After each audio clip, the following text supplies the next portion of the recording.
Well, if I'm going to tell my story, I may as well start at the beginning.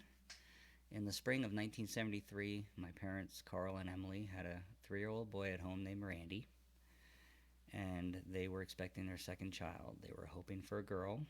They had the name picked out, Brandy. About a month before the due date, my mother went into labor. So they were at the hospital, and like most dads back in that day, my dad was in the waiting room pacing while the doctors and nurses did their thing. The next morning, my mother gave birth to a tiny baby boy, my brother Brandon. Now, pretty soon after Brandon was born, the room went dead silent. Doctors, nurses, nobody was saying anything. My mother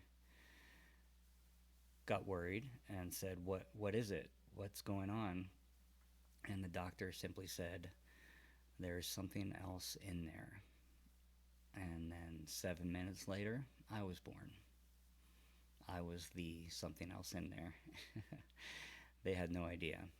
Um, Brandon and I weighed 10 pounds together, so it wouldn't have been an incredibly huge baby by any standards. Um, our heartbeats must have been synced up, or I was simply hiding behind Brandon, which is probably the case. But back in those days, they didn't do ultrasounds, they didn't do all the blood markers, all that stuff. So all they had to go by was making sure the heartbeat sounded right and making sure the mother was healthy. So instead of a girl named Brandy, they got two twin boys who shared a secret for 8 months. And that is my origin story, flying under the radar since before I was born.